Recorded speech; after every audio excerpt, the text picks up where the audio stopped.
สบายดีพ่อแม่พี่น้องป้องปายเมิดสุขุสุคนเนาะเอ้ามื้อนี้ก็สิพามาเบิ่งวิธีซ้ำยางพาราพี่น้องขั้นตอนแรกเราก็กรอกดินใส่ถุงดำจั่งซี้เนาะหลังจากเรากรอกดินใส่ถุงดำแล้วเราก็ไปเอาพันยางมาเสียบใส่ถุงดำจั่งซี้อ่าหลังจากเราเสียบแล้วเราก็เรียงให้เป็นระเบียบเรียบร้อยเพื่อสิได้ทำการรดน้ำหลังจากเราเอาไว้สักระยะหนึ่งอืม เพิ่นก็ได้งอกออกมาพี่น้องยางเพิ่นได้งอกออกมาหน้าตาก็สิเป็นแบบนี้เนาะเรียงสิรุงสิร่ายอยู่งามพี่น้องมีแต่ต้นงาม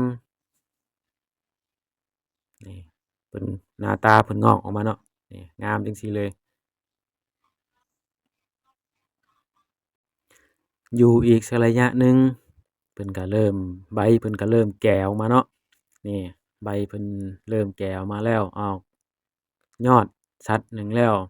อันนี้ก็คือสิได้วางขายแล้วล่ะ มีแต่ต้นงามๆเนาะนี่อยู่อีกสักระยะหนึ่งเพิ่นก็ใบเพิ่นก็เริ่มแก่